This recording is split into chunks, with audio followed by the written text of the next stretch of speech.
America के रेगिस्तान के बीचों बीच सैकड़ों किलोमीटर तक फैली हुई सुनसान जमीन, जहां जाने की अनुमति लगभग किसी को नहीं है, जहां हर समय कैमरे, सेंसर और सशस्त्र गार्ड तैनात रहते हैं, और जहां अगर कोई अनजान व्यक्ति गलती से भी पहुंच जाए तो कुछ ही मिनटों में सुरक्षा एजेंसियां उसके सामने खड़ी होती हैं। इस जगह का नाम है एरिया 51। एक ऐसी जगह जिसका नाम सुनते ही लोगों के दिमाग में यूएफओज, एलियंस और छुपे हुए रहस्य घूमने लगते हैं। लेकिन सबसे बड़ा सवाल आज भी वही है, क्या एरिया 51 में सचमुच एलियन मौजूद हैं या फिर सच्चाई कुछ और ही है? साल 1955। अमेरिका और सोवियत यूनियन के बीच कोल्ड वॉर अपने चरम पर थी। दोनों देश एक दूसरे पर नजर रखने के लिए नई नई तकनीक विकसित कर रहे थे। उसी समय अमेरिकी सरकार को एक ऐसी जगह चाहिए थी जो दुनिया की नजरों से दूर हो, जहां गुप्त प्रयोग किए जा सकें। और फिर चुना गया नेवादा का एक विशाल रेगिस्तान। यहीं बनाया गया एरिया 51। आधिकारिक रूप से यह एक सैन्य परीक्षण केंद्र था, लेकिन समस्या ये थी कि सरकार इसके बारे में कुछ भी बताने को तैयार नहीं थी। और जब कोई सरकार किसी चीज को छुपाती है तो अफवाहें जन्म लेना शुरू कर देती हैं। फिर आया साल 1947। हालांकि एरिया 51 तब तक बना भी नहीं था, लेकिन इसी साल हुई एक घटना ने आगे चलकर इसे दुनिया का सबसे रहस्यमय स्थान बना दिया। घटना थी रॉसवेल इंसिडेंट। अमेरिका के न्यू मैक्सिको में एक अजीब वस्तु गिरने की खबर आई। शुरुआत में सेना ने कहा उन्हें फ्लाइंग डिस्क मिला है, लेकिन कुछ ही घंटों बाद बयान बदल दिया गया। कहा गया वो सिर्फ एक मौसम गुब्बारा था। लेकिन लोगों को यह कहानी कभी समझ नहीं आई। कई लोगों का मानना था कि वो एक एलियन यान था और उसके मलबे को बाद में एरिया 51 लाया गया। सरकार ने इस बात को हमेशा नकारा, लेकिन रहस्य यहीं से शुरू हो चुका था। 1960 और 1970 के दशक में एरिया 51 के ऊपर कई बार अजीब उड़ती वस्तुएं देखे जाने की रिपोर्ट आने लगी। लोगों ने आसमान में ऐसी चीजें देखीं जो उस समय के किसी भी सामान्य विमान से कहीं ज्यादा तेज थीं।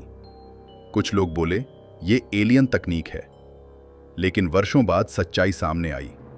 वे वास्तव में अमेरिका के गुप्त जासूसी विमान थे, जिनमें से एक था लॉकहीड U-2, जिसकी जानकारी आम जनता को नहीं थी। यानी कई यूएफओ रिपोर्ट्स का कारण वास्तव में गुप्त सैन्य तकनीक थी। लेकिन इससे एक नया सवाल पैदा हुआ। अगर सरकार इतने सालों तक ये छुपा सकती है तो और क्या-क्या छुपा सकती है? फिर 1989 में एक व्यक्ति सामने आया। उसका नाम था बॉब लाजर। उसने दावा किया कि उसने एरिया 51 के पास एक गुप्त सुविधा में काम किया है। उसके अनुसार वहां एलियन स्पेसक्राफ्ट पर रिसर्च हो रही थी। उसने ये भी कहा कि वैज्ञानिक ऐसी तकनीक को समझने की कोशिश कर रहे थे जो पृथ्वी की नहीं थी। ये दावा पूरी दुनिया में आग की तरह फैल गया। कुछ लोगों ने उसे सच माना, कुछ ने उसे झूठा कहा। आज तक उसके दावों का कोई ठोस प्रमाण नहीं मिला, लेकिन उसने एरिया 51 को दुनिया भर में प्रसिद्ध बना दिया। समय बीतता गया और एरिया 51 की लोकप्रियता बढ़ती गई। इतनी बढ़ गई कि 2019 में इंटरनेट पर लाखों लोगों ने एक मजाकिया अभियान शुरू कर दिया, स्टॉर्म एरिया 51। यानी सब लोग मिलकर एरिया 51 में घुसेंगे और सच जानेंगे। मिलियन लोगों ने इसमें रुचि दिखाई। दुनिया भर के न्यूज चैनल इस खबर को दिखाने लगे। लेकिन जब दिन आया तो कुछ ही लोग वहां पहुंचे और रहस्य फिर भी रहस्य ही बना रहा। लेकिन अब कहानी में आता है सबसे बड़ा ट्विस्ट। एक ऐसा ट्विस्ट जिसके बारे में बहुत कम लोग सोचते हैं।